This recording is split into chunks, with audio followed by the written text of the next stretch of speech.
ஆடி அமாவாசை என்பது முன்னோர்கள் பூமிக்கு வரும் நாள், முன்னோர்கள் வழிபாட்டிற்கான நாள். முன்னோர்கள் வழிபாடு இல்லாமல் குழந்தை பேறு என்பது, சந்ததி விருத்தம் என்பது இருக்காது. ஆடி மாச அமாவாசையில தேவலோகத்தில் இருக்கக்கூடிய நம்மளுடைய பித்ருக்கள், நம்முடைய முன்னோர்கள், தலைமுறை சார்ந்த இறந்த முன்னோர்கள் பூமிக்கு வரும் நாள் இந்த ஆடி அமாவாசை. பித்ருகர்மா என்று அழைக்கக்கூடிய தந்தை வழி பாட்டன் பாட்டியை நினைத்து வழிபடும் போது, அவர்களுக்கான தர்ப்பணத்தை கொடுக்கும் போது ஆண் பிள்ளைகள் பிறப்பார்கள். மாதுகர்மா என்று சொல்லக்கூடிய தாய் வழி பாட்டன் பாட்டியை நினைத்து வழிபடும் போது பெண் பிள்ளைகள் பிறப்பார்கள். பிள்ளைகள் பிறப்பு சந்ததி பெருக்கத்திற்கு ஆடி அமாவாசை வழிபாடு என்பது 100க்கு 100 மிக முக்கியம். இந்த ஆடி அமாவாசையில ஒரு சிறப்பு என்னன்னா, அதிகாலையில் தொடங்கி அதிகாலையிலே முடியுது. அத்தனை பேரும் பூமிக்கு வர நேரத்துல அவரை நினைச்சு நீங்க தர்ப்பணம் கொடுக்கும் போது அவர்கள் அத்தனை பேரும் ஆசி வழங்கி உங்களுக்கு குழந்தையாகவே பிறப்பார்கள். உங்களுடைய சந்ததியானது பெருகும்.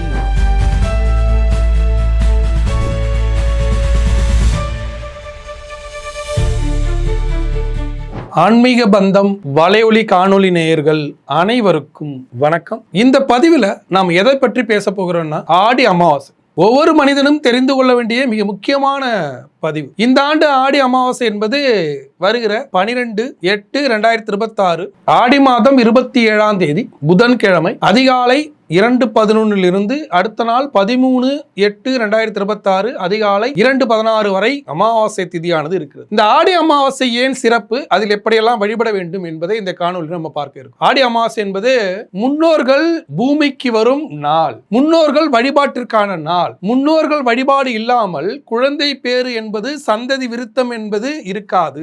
சந்ததி விருத்தி என்பது வேண்டும் என்றால் முன்னோர் வழிபாடு செய்ய வேண்டும். இந்த முன்னோர் வழிபாட்டை செய்யறதுல ஆடி அமாவாசை எங்கு சிறப்பு பெறுகிறதுனா, ஆடி மாச அமாவாசையில தேவலோகத்தில் இருக்கக்கூடிய நம்மளுடைய பித்ருக்கள், நம்முடைய முன்னோர்கள், மாதிரி கர்மா காரகனாக இருக்கக்கூடிய தாய் வழி பாட்டன் பாட்டி உறவுகள், அது 37 தலைமுறை. தந்தை வழி பாட்டன் பாட்டி தலைமுறையாக இருக்கக்கூடிய பித்ருகர்மா, அது 37 தலைமுறை. அந்த தலைமுறை சார்ந்த இறந்த முன்னோர்கள் பூமிக்கு வரும் நாள் இந்த ஆடி அமாவாசை. ஆடி அமாவாசையில பூமிக்கு மாகாளி அமாவாசை தங்கி தை அமாவாசையில ரிட்டர்ன் போயிடுவாங்க மேலோகத்துக்கு. நமக்கு ஒரு ஆண்டு என்பது தேவலோகத்துல ஒரு நாள். இந்த முன்னோர்கள் வழிபாட்டுல இந்த ஆடி அமாவாசையில நாம யாருக்கெல்லாம் தர்ப்பணம் கொடுத்து வழிபட வேண்டும் என்பதை பார்க்கும். பொதுவாக நமது வீட்டில் இப்போ அப்பாவோ அம்மாவோ தாத்தாவோ பாட்டியோ இறந்துட்டாங்கன்னா அவர்களுக்கு அந்த திதி நாளில் நம்ம திதி கொடுப்போம். அதாவது அவர்கள் இறந்த நாளில் என்ன திதி வருகிறது, தேய்பிரை அஷ்டமியா,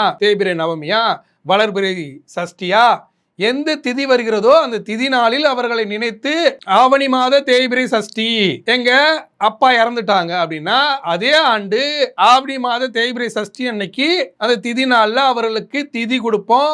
அதுக்கு பேரு தவசம். அந்த தவசம் கொடுப்பது என்பது நம்ம அப்பாவுக்காக கொடுக்கிறது, இறந்து போன அப்பாவுக்கு மட்டும் கொடுக்கிறது. அதுக்கு பேரு திதின்னு சொல்றது. இந்த திதியை காக்கும் கடவுளாக எம்பெருமான் வழி நடத்துகிறார், பெருமாள் வழி நடத்துகிறார். இந்த தர்ப்பணம் என்பது சிரார்த்தம் என்பது என்னன்னா, இறந்த நாளை விட்டுறது. இறந்த நாள்ல நம்ம நார்மலா திதி கொடுத்துறோம். ஆனா ஆடி மாசம் வரக்கூடிய அமாவாசை தினத்துல, தை மாசம் அமாவாசை தினத்துல, மாகாளிபட்ச அமாவாசை தினத்துல, இல்ல மாதம் வரக்கூடிய அமாவாசை தினத்துல தர்ப்பணம் என்ற சிதார்த்தம் கொடுக்கும் போது 37 தலைமுறையில் இறந்த நமக்கு கண்ணுக்கு தெரியாதவர்களுக்காக வழிபடக்கூடிய வழிபாட்டு முறைதான் இந்த தர்ப்பணம் என்ற சிரார்த்தம். அன்னைக்கு நம்ம திதி கொடுக்கிறதுங்கிறது அது தர்ப்பணமாக போகும். அந்த தர்ப்பணம் இறந்து போன அத்தனை நம்முடைய மூதாதையரையும் சென்று சேரும். அப்ப அமாவாசையில கொடுக்கக்கூடியது தர்ப்பணம், அது இறந்து போன அத்தனை மூதாதையருக்கும் கொடுக்கக்கூடிய திதி வழிபாட்டு முறை. அதே நம்ம இறந்து போன தாய்க்கோ தந்தைக்கோ அடுத்த ஆண்டு வரக்கூடிய ஒவ்வொரு ஆண்டும் திதியில் அவர்களை நினைத்து வழிபடுவது என்பது திதி கொடுக்கிறது, தவசம் கொடுக்கிறது. இந்த வேறுபாட்டை நீங்க புரிஞ்சுக்கணும். அப்ப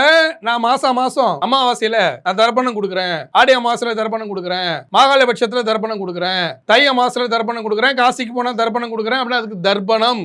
அது இறந்து போன அத்தனை பேருக்கும் செய்யக்கூடியது. இந்த ஆடி அமாவாசையில அவர்கள் பூமியை நோக்கி வரும்போது அவர்களை அழைக்கும் விதமாக, நம்முடைய மூதாதையர்களை அழைக்கும் விதமாக அவர்களை நினைத்து வழிபடும் முறைதான் இந்த ஆடி அமாவாசை தர்ப்பணம். அதனாலதான் ஆடி அமாவாசை சிறப்பு பெறுகிறது. அப்படி நம்ம யாருமே தர்ப்பணம் கொடுக்கல அப்படின்னா, நம்ம மூதாதையர் வரும்போது நம்ம பிள்ளைங்க யாருமே நம்ம நினைச்சு பார்க்கல அப்படின்னு ஏங்குவாங்க.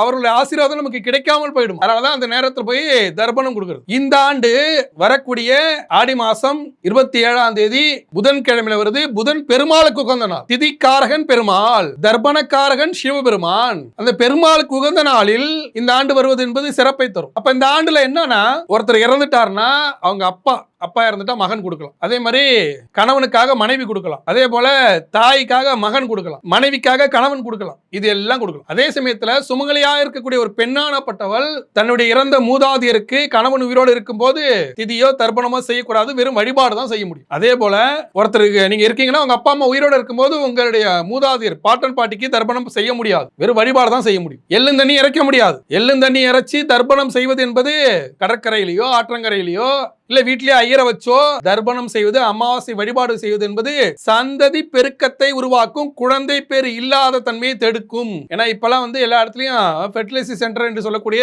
குழந்தை பிறப்பு மருத்துவமனைகள் தான் பெருகி வருது இன்னைக்கு இருக்கிற உணவு முறைகளுக்கு. இதை தடுப்பதற்கு ஒரு முக்கியமான விஷயம் என்னன்னா, இந்த தர்ப்பணம் கொடுப்பது, திதி கொடுப்பது, இதெல்லாம் தவிர்த்ததாலதான் குழந்தை பேரு வளர்ச்சியானது குறைஞ்சு போச்சு. இப்ப குழந்தை பேரே இல்ல அப்படிங்கிற சூழலானது உருவாகி போச்சு. அப்ப நம்ம என்ன பண்ணணும்?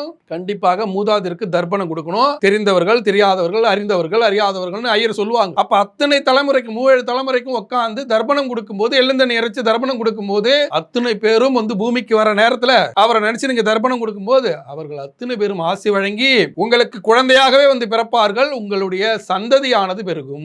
இன்றைக்கு இருக்கிற சூழல் பல லட்சங்களை செலவு செய்து மருத்துவமனைக்கு போய் குழந்தை பேர் இல்ல அப்படின்னு குழம்பிக் கொண்டு இருக்கக்கூடிய சூழல்ல இந்த மூதாதையர் வழிபாடு குறைஞ்சதால இந்த மாதிரி விஷயங்கள்லாம் வருது. அப்ப மூதாதையர் வழிபாட்டை ஒவ்வொரு மனிதனும் இந்த அமாவாசை ஆடி அமாவாசை தினத்தில் செய்யும் போது மூதாதையருடைய ஆசை கிடைத்து அதன் மூலியமாக குழந்தை பேரு ஆனது கிடைக்கும். இது முக்கியமாக நீங்க குறித்து வைத்துக் கொண்டு கடைபிடிக்க வேண்டும். அதிகாலையில் எழுந்து நீராடி விட்டு இறந்து போன தாய்க்கோ தந்தைக்கோ தர்ப்பணம் கொடுக்கணும். அதன் மூலியமாக இறந்து போன அத்தனை பேருக்கும், மூதாதையர்கள் அத்தனை பேருக்கும் தர்ப்பணம் கொடுக்கும். எங்க அப்பா அம்மா உயிரோட இருக்காங்க, எனக்கு குழந்தை பேர் இல்ல, எங்க வீட்டுல இந்த தோஷம்லாம் சரியா கடைபிடிக்க மாட்டேங்கிறாங்கன்னா அவங்கள்ட்ட சொல்லணும். சொல்லி உங்க அப்பாவுக்கு தர்ப்பணம் கொடுங்க, அதன் மூலியமாக தாத்தா பாட்டிக்கெல்லாம் தர்ப்பணம் கொடுங்க, அப்பதான் எனக்கு குழந்தை பேர் இருக்கும் அப்படின்னு சொல்லி அந்த வழிபாட்டுக்கு கொண்டு வரணும். இல்ல நான் வெளிநாட்டுல இருக்கேன் அதெல்லாம் வரமாட்டேங்கிறாங்கன்னா நீங்க அன்று கடற்கரைக்கு போங்க.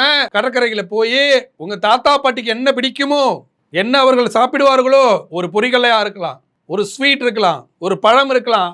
நீங்க இருக்கிற ஒரு லண்டன்ல இருக்கீங்க, அமெரிக்காவில் இருக்கீங்க, ஆஸ்திரேலியா இருக்கீங்க, எந்த நாட்டில் இருந்தாலும் எந்த ஊரில் இருந்தாலும் அந்த பழங்கள், அந்த உணவுகள், அந்த பதார்த்தங்கள் அதை எடுத்துட்டு போய் கடற்கரையில வச்சு சூரிய நமஸ்காரம் பண்ணிட்டு உங்க மூதாதையர் தாத்தா பாட்டியை நினைச்சு வழிபட்டுட்டு அந்த பொருளை கடல்ல போட்டுருங்க. அவங்க உங்களை ஆசீர்வாதம் பண்ணிடுவாங்க. அவர்களை நீங்கள் வழிபடலாம்.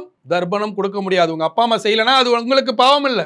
ஆனா நீங்க போய் அவருக்கு பிடித்ததை வைத்து வணங்கி கொள்ளலாம். இந்த ஆடி அமாவாசை தினத்தில் வணங்கும் போது அவரோட ஆசி கிடைக்கும். அதன் மூலியமாக உங்களுக்கு குழந்தை பேர் கிடைக்கும். அவர்களே குழந்தையாக பிறப்பார்கள். அப்படி ஒரு அற்புதமான நாள் தான் இந்த ஆடி அமாவாசை.